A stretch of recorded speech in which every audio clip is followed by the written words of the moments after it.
1,00,000 కోట్ల ఆస్తి ఉంది, నాకేముంది అన్యాయం చేయనీకి అన్నాడు అవినీతి చేయనీకి చంద్రబాబు నాయుడు.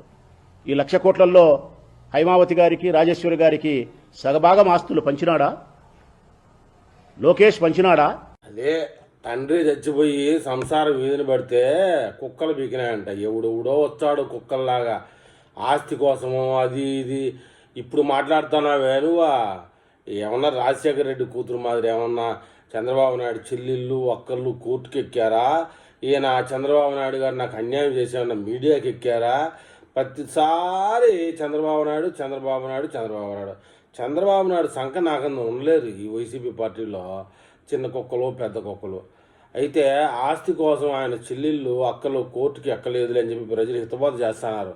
షర్మిల విజయమ్మ అడిగేదానికి రాజశేఖర రెడ్డి పంచిచ్చిన ఆస్తుల గురించి, అన్యాయంగా సంపాదించిన దాని గురించి, చంద్రబాబు నాయుడు కుటుంబంలో ఎవరు అన్యాయంగా సంపాదిలా, అక్రమాలు కోర్టులు కేసులు ఎవరు తిరగల. జగన్ రెడ్డి కష్టపడి సంపాదించిన ఆస్తుల గురించి కాదు. మొత్తానికి జగన్ రెడ్డి అక్రమ సంపాదన అది వేరే ఉంటుంది, మళ్ళీ అది బహిరంగంలే. కేవలం రాజశేఖర రెడ్డి సంపాదించిన ఆస్తిని మట్టుకే అడుగుతుంది. దాని గురించి మాట్లాడకుండా గూట్లే గాల్లో చంద్రబాబు నాయుడు చెల్లెలు చంద్రబాబు నాయుడుతో నీకేమన్నా పనా?